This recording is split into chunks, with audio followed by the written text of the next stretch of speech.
Chapter 8, Episode 15. Quick breather. My morning confession had delayed the start of our day's journey somewhat, but we had now resumed our route to the city of lost souls.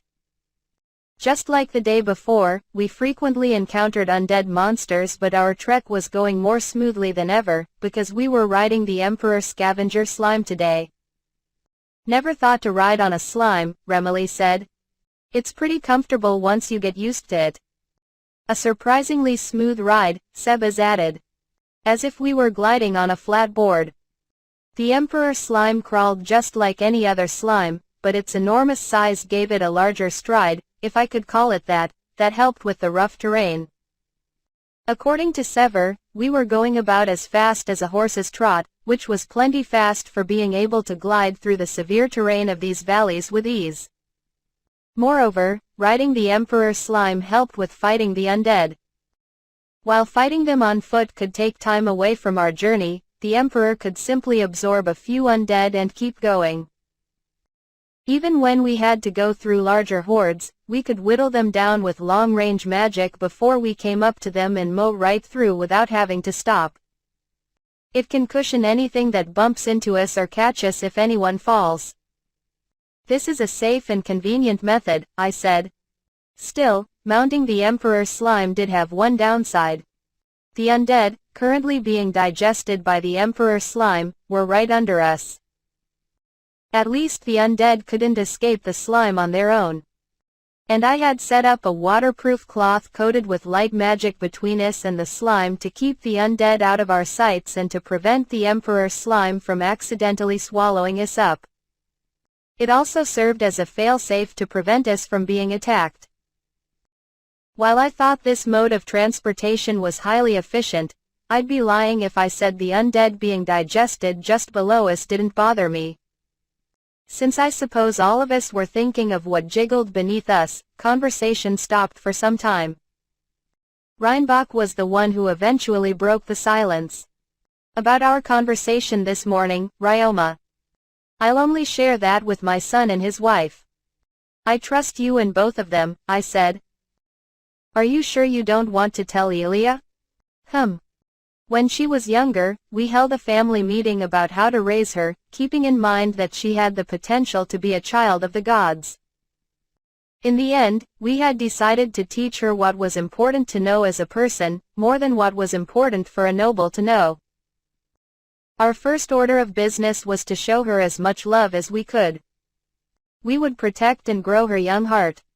Of course, we'd want her to learn to protect herself from malicious intent. But while she was a child, we could protect her instead. If her powers did awaken one day, we would pray that we'd taught her to believe in others.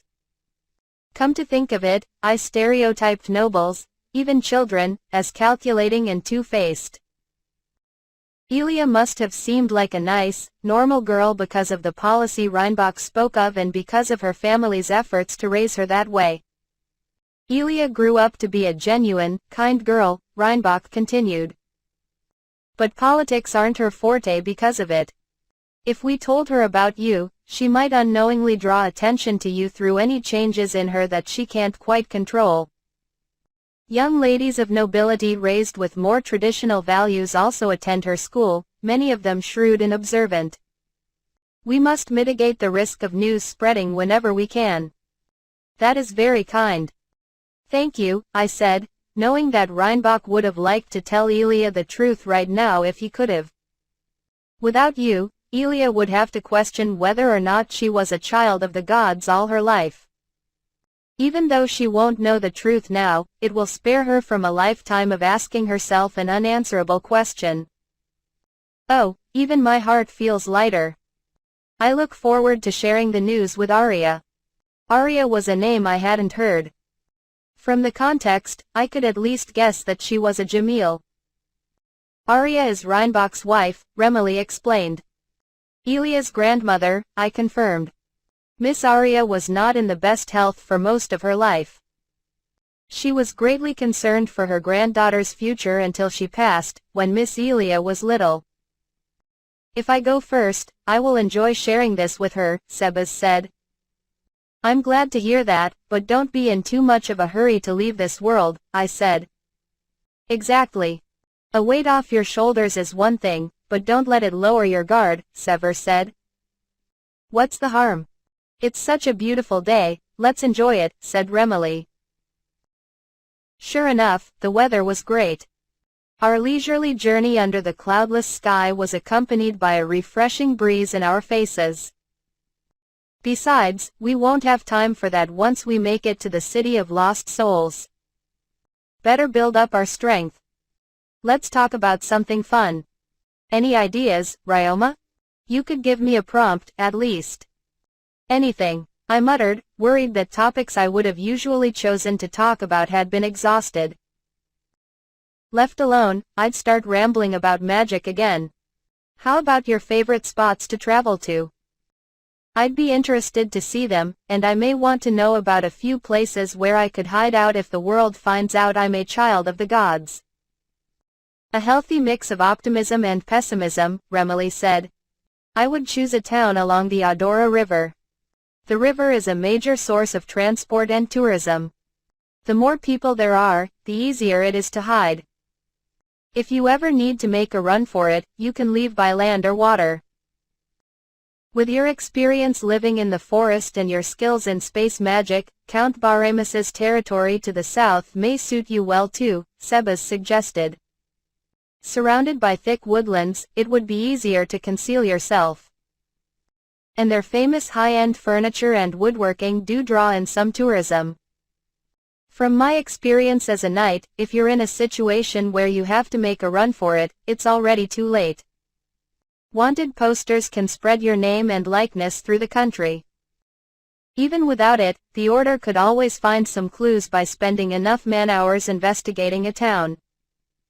You are in a situation where you can ask the Jamils for aid, so I recommend you do that as much as possible. If you find yourself in too much trouble to do so, either flee the country or hide out in a location too dangerous for them to hunt you down easily, Sever chimed in. If I wanted to follow that advice, I could build a hideout in the Sea of Trees of Cyrus. My destination was where a village had once stood, so I should be able to build a lodging for one. Maybe I'd finally swing back to the forest of Ghana and fix up my house there. Anywhere you go, I doubt you'll have any trouble surviving, said Reinbach. Instead of worrying about running from the public in case your secret comes out, I think you should build up your own status so you can stand your ground in any public court. Specifically, you can raise your adventurer rank. Even when Reinbach and I had first met, he had recommended that I work on improving my rank. That was right after my status board had been made, and we had discussed how much magical energy I had. In hindsight, he must have already suspected that I was a child of the gods. A rank is rare even among nobles, but you could go straight for S rank.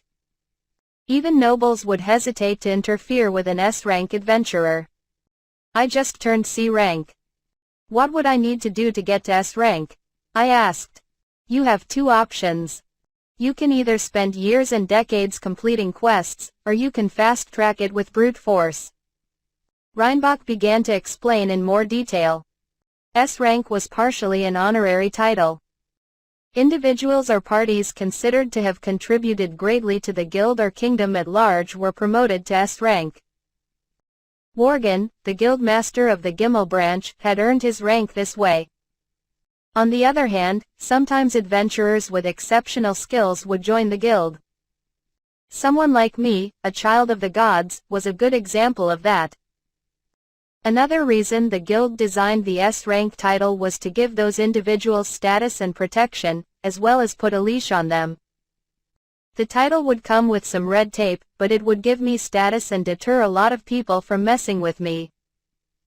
When I became an adventurer, my career as a knight was considered part of my contribution. That's why they gave me a rank right away, Sever said. Remily chimed in. Same with me. If I went back to adventuring, they would add up my old rank and my history as a royal sorcerer and probably give me S or a high rank, almost S rank. You know, the three of us could just form an S rank party. That did sound like a blast, but Remily was getting us ahead of ourselves, and I told her as much. That's because I haven't told you this amazing trick that'll help you climb the ranks in no time. You mean, like, bribery? I asked. No.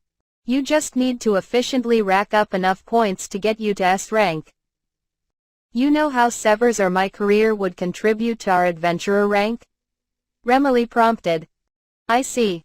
I just need to have a career that will boost my rank. That's right. And I'm talking about you becoming a gladiator. It's a spectacle, sure, but you gotta be strong to make it up the ranks. By the same token, you can climb that ladder a lot faster than the adventurer ladder as long as you can prove your strength. A high rank in the Colosseum is a guarantee of your abilities in combat. Remily's suggestion reminded me of applying for a certification to get a promotion on Earth. At least the concept was familiar. It's not a path you can take without the strength to back it up, and you'll have the opposite of a low profile. As long as you can live with that, I think you'll go far. It's a legal and relatively safe place for you to gain more experience, and you can learn a lot from it. Once you're a famous gladiator, you won't be underestimated as often just because of how you look. That's true. I have a former gladiator who works for me, so I'll ask him about his experience when I see him, I said. As a former champion, Ox was sure to have a lot to tell me about that career. Even if I wanted status fast, there was no sense in rushing into it. Maybe I could even check out the Colosseum as a spectator before I decided if I wanted to fight in it. If I did, I could have Ox tag along with me. Hopefully he'd be willing to provide commentary that would help me understand the matches better, and if he wanted to participate in a match himself, I'd love to watch him. Making extra money would help him buy his freedom faster too. I'll stop by once I return to Gimel, I said. I think you should, Remily agreed. We continued our small talk, some useless and some not, while we rode on the back of the smooth-sliding Emperor Slime. At the pace we were going, we were sure to make up the time we lost yesterday and make it to our destination before sundown.